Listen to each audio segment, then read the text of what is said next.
back, everybody. Today we're out in the garden here working a little bit and planning what to do next. We had a massive rainstorm yesterday, but it's gone and we got blue skies up above us. Where are the blue skies? Right there, look at that. And we are trying to get this garden area prepped. So this is our first garden area that we started here when we moved to this property about 7 years ago. We built these pathways in here, but we didn't have any garden boxes. We just had flat, kind of just little hilled up areas. And as you can see, it gets pretty messy over time, over winter, especially if we get one of these girls out here and they start digging around in it. So I decided to build some garden boxes and raise these beds 12 inches off the ground. And the way I decided to do it was originally to get metal and weld probably 12-inch metal and just create a steel border around it. But the problem is it's super expensive. We have 1, 2, 3, 4, 5, 6 boxes like that, and then perimeter as well.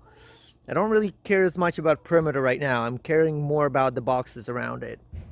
So I decided to go to a steel shop and get a quote for the metal to weld and build it. I went to one of our local yards here and gave them all the dimensions for 2 boxes.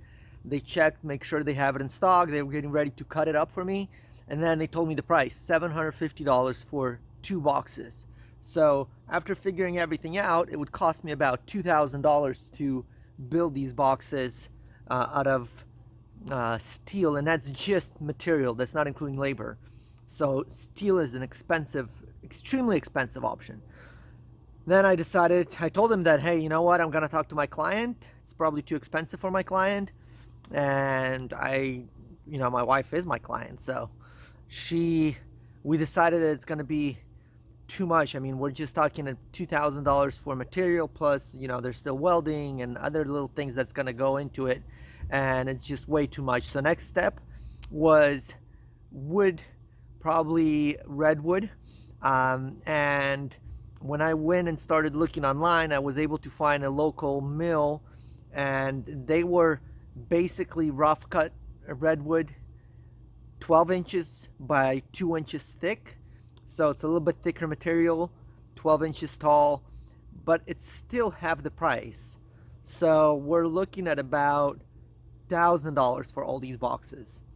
But again, I don't want to spend $1,000 on just boxes, with garden and everything. Then you got to get soil and everything. It's just so much work to get all of this prepped for that, although I do need to do it.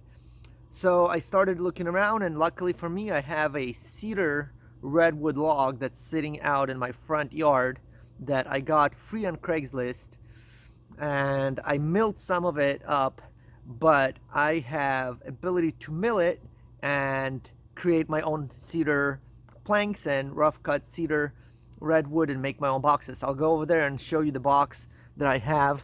I mean, not the box, the log that I have that I'm planning to mill out.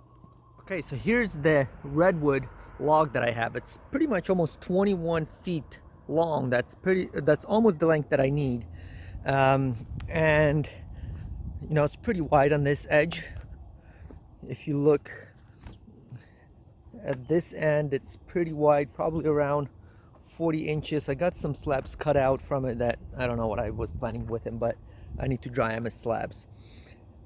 I need to get this log slabbed, stacked over there, and then readjust my mill to probably 2 inches thick, and just cut into this, cut the material the width that I need, and create my own material for those boxes. So I got all my cedar cut up here for the garden beds. We've used live edge boards. I actually only have enough for 4 garden beds, which I'll be building. Actually, I already built one, but I'm really happy that I went with this choice rather than the steel metal that I was thinking of doing. And the reason I'm happy about it is just so much easier to work with.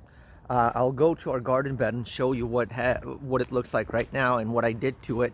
But I also want to show you one other option that we did on our other beds that we built last year, and it's actually made out of wood, but it's out of black locust, which is really durable wood for garden beds. It actually is probably one of the most rot resistant woods out here that grows in our area in the US, in the Pacific Northwest even, or if you're in the East Coast, you have much more of it. We don't have a lot of black locust, but I milled these beds 2 years ago as well, only 1 inch, really hard wood. I had to pre-drill every hole to make these beds. I have a couple videos that we show how I made these.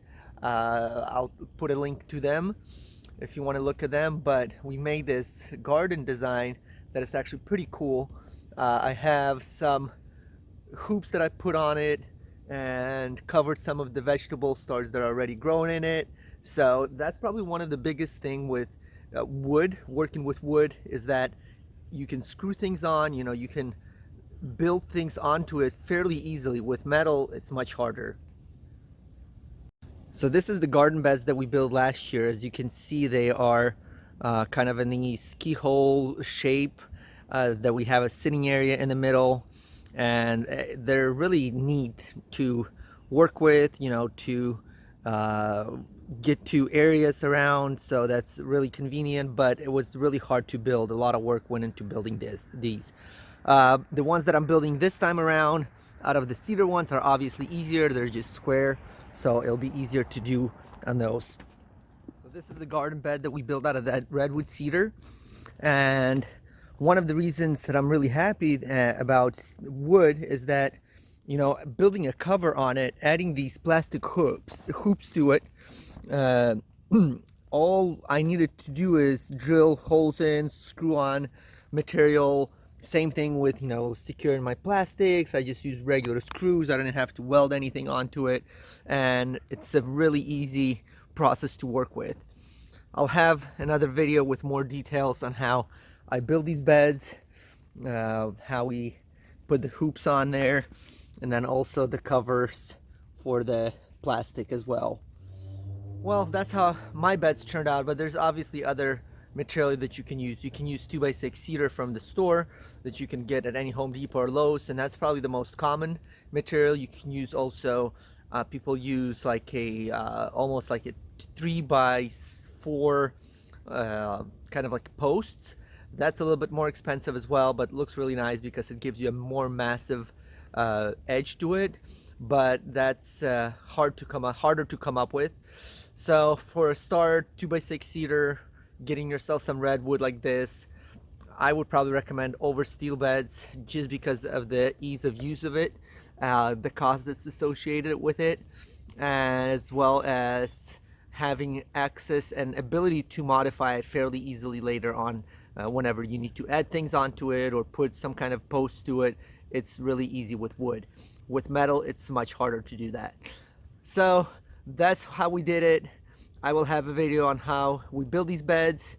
Thank you for watching. Give us a thumbs up, give us a subscribe, and don't forget to click on that little bell that you see next to the subscribe button. That way you'll get notifications when we get our videos up.